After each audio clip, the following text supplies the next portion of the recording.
If there's one thing I love more than Halloween, it's watching TV. When you combine those two things, it's really a match made in spooky heaven. Of course, I'm talking about Halloween specials. When I was growing up, there was nothing better than when the month of October rolled around and all my favorite shows would take a break from their regular plot lines to have a little fun and embrace the Halloween season. As a kid, these specials really had a big impact on me. They were essentially my gateway drug into the world of horror before I ever saw my first horror movie. It also introduced me to many Halloween traditions and tropes that I never would have learned about otherwise. Needless to say, but Halloween specials have a very special place in my heart, and that is why today I'm going to be talking about my all-time favorite Halloween specials.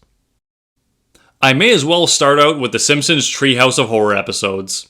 I won't be spending too much time talking about these, because 2 years ago I already did a video where I listed my top 10 segments from these specials.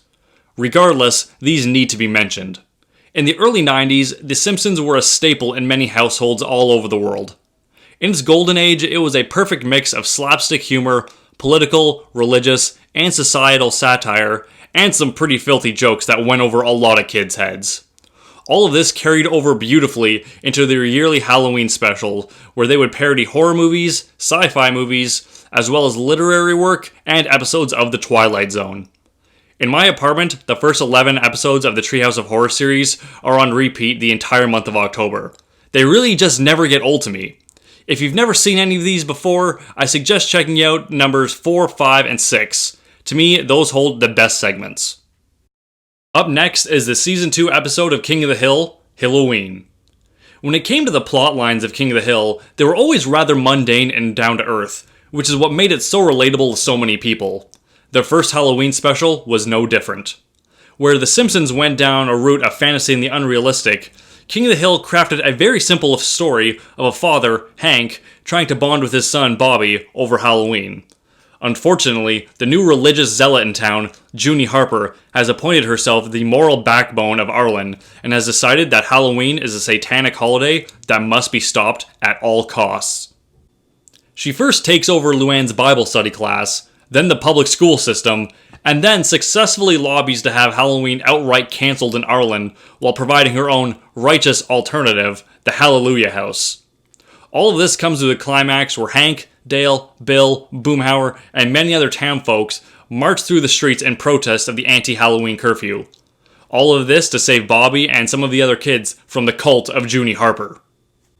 This might sound outlandish or ridiculous to some, but I actually grew up in a small religious town that had many pissed off old women who were dead set against Halloween, who actually tried to get it banned on several occasions. So this episode is very satisfying for me to watch this miserable bitch get put in her place. But outside the arch-villainy of Junie Harper, it's actually a very heartfelt story of Hank just wanting to spend some time bonding with his son over some fun, mischievous traditions of Halloween. I know if I were to ever have some children, I'd want to do the same thing with them. Let's move away from Fox Productions for a minute and move over to the Cartoon Network. This show can't be considered a childhood favorite for me because I was well into adulthood when I discovered it. Regardless, I instantly fell in love with its wacky characters and storylines. That show is Regular Show. Now this show has plenty of horror-themed episodes, but I have to give special attention to their Treehouse of Horror-esque Halloween specials that they call Terror Tales from the Park. In this half-an-hour special, they go through 3 short stories. The first being Pops uncovering a Chucky-inspired evil doll with the maniacal desire to draw on people's faces.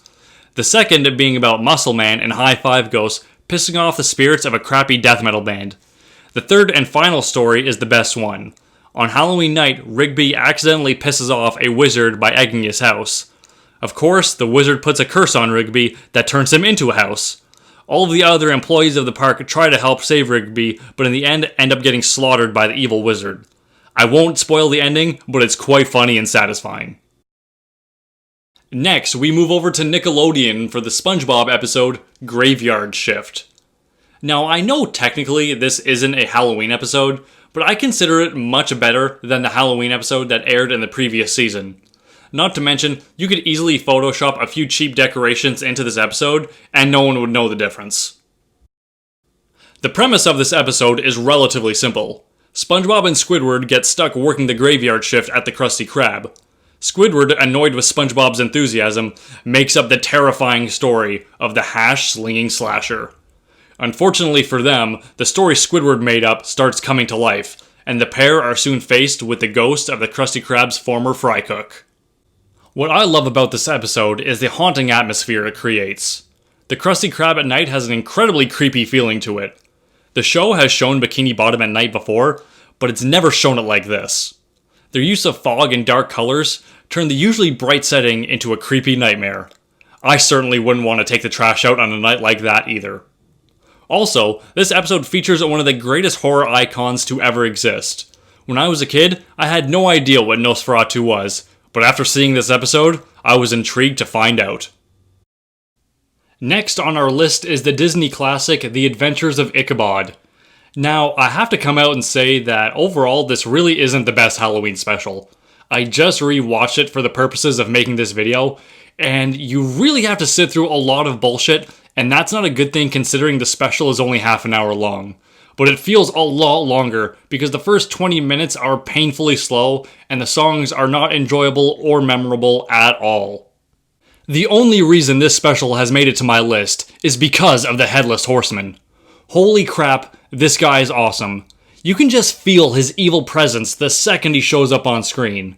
His massive black horse, that fiery jack-o'-lantern, his flowing cape and razor-sharp sword. There's no wonder why this motherfucker is a Halloween icon. He takes the story that was running at a sluggish pace and turns it into an intense, heart-pounding chase through the horrifying woods of Sleepy Hollow. While watching this, I found myself yelling at the TV, rooting for the horseman to just finish it and kill that bird-faced son of a bitch Ichabod. So if you're able to sit through the bullshit that is the majority of this special and make it to the end, it's definitely worth it. Finally, we are down to our last Halloween special, and let me tell you, I saved the best for last. The king of all Halloween specials. Of course, I'm talking about It's the Great Pumpkin Charlie Brown. How could I not include this? It is an absolute classic and has been for over 50 years. If you call yourself a fan of Halloween and you don't watch this at least once every October, you're just flat out doing it wrong. It's such a simple story, yet it's hard to capture the magic of it in any description, regardless of how much detail you put into it. It has the gang going trick-or-treating, Linus waiting in the pumpkin patch, Charlie Brown and his crappy ghost costume getting rocks. It's pure, it's innocent, it's nostalgic. It encompasses everything that kids love about Halloween. I've heard some people say that they find this special slow and boring, which I really don't understand. But perhaps in this day and age when even children are constantly bombarded with so much information day and night that they just can't sit down and enjoy the simple nature of Charlie Brown. And that is really sad. So if you ask me, maybe we should take a break from the rat race this October, put our cell phones down, go for a nice long walk to a pumpkin patch with your children or loved ones, get yourself a handful of pumpkins to carve together, and turn on this Charlie Brown classic while you do it. You never know. If you've been good all year round, you might just catch a glimpse of the Great Pumpkin.